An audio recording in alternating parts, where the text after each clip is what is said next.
अस्सलाम वालेकुम friends, welcome to our channel. So today obstetrics में हम मेडिकल कॉम्प्लिकेशंस ऑफ प्रेगनेंसी के चैप्टर को देख रहे थे। उसमें हम अभी क्रॉनिक किडनी डिजीजेस को डिस्कस करेंगे, यानी किडनी डिजीजेस, यानी ऑलरेडी पेशेंट को एक किडनी डिजीज है काफ़ी टाइम से and gradually obviously it's chronic, so gradually उसका किडनी का फंक्शन इज अफेक्टेड और अफेक्ट हो रहा है। सो अब उस केस में अगर एक लेडी है, उसे किडनी डिजीज है chronic and then she wants to conceive, तो उसमें हमें किन किन बातों का ख्याल रखना है। सबसे पहले हमें प्री प्रेगनेंसी काउंसलिंग करनी होगी और ये इंपॉर्टेंट है, और इस चैप्टर में एक्चुअली यही बातें हैं जो हमें जहन में रखनी है।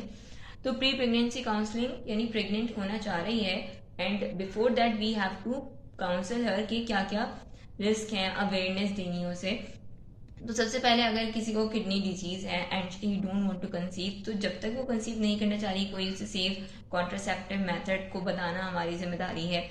देन अगर वो उसको कोई फर्टिलिटी इश्यूज हैं तो उसके मुतालिक हमें उसको गाइड करना होगा कि आपको मतलब जो भी फर्टिलिटी इश्यूज हैं उसके क्या आउटकम्स हो सकते हैं if she want to conceive. Then genetic counselling हमें करनी होगी। ये बेसिक सी बातें हैं लेकिन हमें जहन में रखना जरूरी है। जेनेटिक काउंसलिंग की अगर जैसे कि कोई इनहेरिटेड डिजीज है, अगर ये किडनी डिजीज है जो कि इनहेरिटेड है, ये जेनेटिक उसकी डोमिनेंस है, जैसे कि अगर पॉलीसिस्टिक किडनी डिजीजेज होती हैं तो एडल्ट्स में वो ऑटोसोमल डोमिनेंट होती है, तो इनहेरिटेड डिसऑर्डर हैं, तो उन केसेस में हमें बताना, उनको काउंसल करना जरूरी है कि आपको जो डिजीज है वो that can come to your foetus as well, आपके बच्चे में भी ट्रांसफर हो सकती है। बाकी रिस्क फैक्टर्स, रिस्क का मतलब ये कि अगर वो किडनी के लिए कोई ऐसी दवा यूज कर रही है जो कि टेराटोजेनिक है और जो कि फीटस को हार्मफुल इफेक्ट दे सकती है या मदर पे भी प्रेगनेंसी में हार्मफुल इफेक्ट देगी, तो उसको हमें रोकना होगा, तो उसके बारे में हमें काउंसिल करना होगा। तो अगर ब्लड प्रेशर हाई है तो ब्लड प्रेशर की मैनेजमेंट के बारे में काउंसिल करना होगा कि ब्लड प्रेशर हमें स्ट्रिक्टली मॉनिटर करना होगा, मैनेज रखना होगा, क्योंकि हमारे ब्लड में जब किडनी सही से काम नहीं करेगी तो ये जो क्रिएटिनिन है, ये जो वेस्ट है जो कि जिन्हें एक्सक्रीट होगा, इनकी अमाउंट ज्यादा होगी, तो इसके उन केसेस में हमें एस्पिरिन कभी कभार लो डोज में देना पड़ जाती है।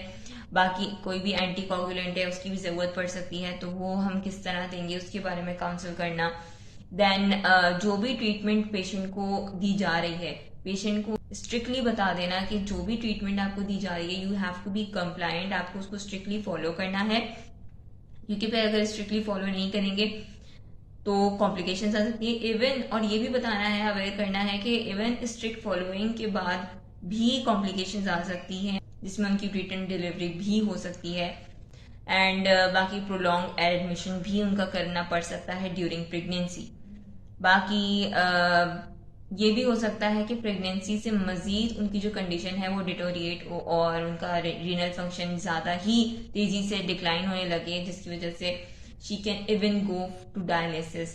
तो ये सारी बातों के बारे में हमें पहले से उन्हें काउंसिल करना होगा। बाकी पोस्टमार्टम स्ट्रिक्टली फॉलो अप होगा लंबे टाइम तक उनका।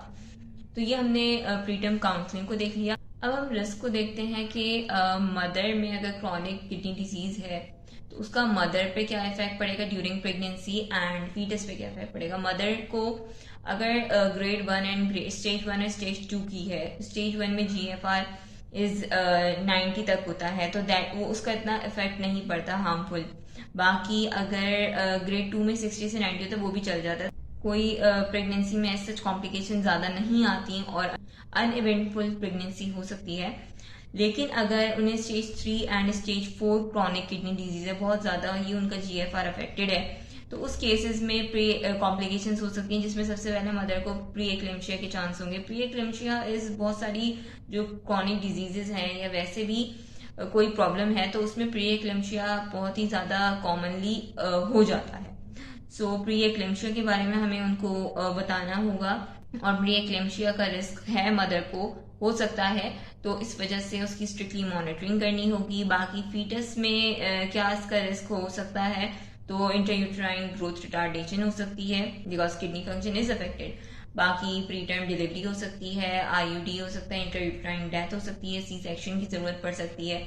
सो these are the risk of this disease CKD to the foetus and the mother. And then हम मॉनिटरिंग देख लेते हैं, हम ऐसे पेशेंट की किस तरह मॉनिटरिंग करेंगे। रीनल फंक्शन टेस्ट कराएंगे जिसमें हम क्रिएटिनिन, यूरिया, यूरिक एसिड वगैरह को मॉनिटर करेंगे, देखेंगे। इसके अलावा ब्लड सीपी है जिसमें हम हीमोग्लोबिन को देखेंगे, हेमेटोक्रिट वगैरह को देखेंगे, बाकी इलेक्ट्रोलाइट्स देखेंगे। इलेक्ट्रोलाइट से भी हमें किडनी का फंक्शन पता चलेगा कि नॉर्मल जो हमारे बॉडी में इलेक्ट्रोलाइट्स हैं उनका नॉर्मल वैल्यू है या बढ़े हुए हैं। So we can evaluate the kidney function इस तरह से। एंड देन प्रोटीन यूरिया वगैरह हम देख सकते हैं कि प्रोटीन यूरिया तो नहीं हो रहा। बाकी किडनी का फिर एंड में हम बाद में हम इन सब के बाद हम किडनी का अल्ट्रासाउंड करवाएंगे। एंड इसके साथ साथ हम फीटस का भी अल्ट्रासाउंड कराएंगे ताकि फीटस का साइज, उसका एमनियोटिक फ्लूइड और डॉपलर अल्ट्रासाउंड के थ्रू हमें उसकी जो यूट्राइन आर्टरी है उसकी एनाटॉमी वगैरह का अंदाजा हो जाएगा। So these are the monitoring जो कि हम CKD के पेशेंट्स में करेंगे during their pregnancy. So this was all about CKD, renal diseases in pregnancy. अगर आपको वीडियो अच्छी लगी हो तो वीडियो को लाइक कीजिए एंड शेयर कीजिए with your friends and subscribe to our channel. Thank you so much, take care, अल्लाह हाफिज।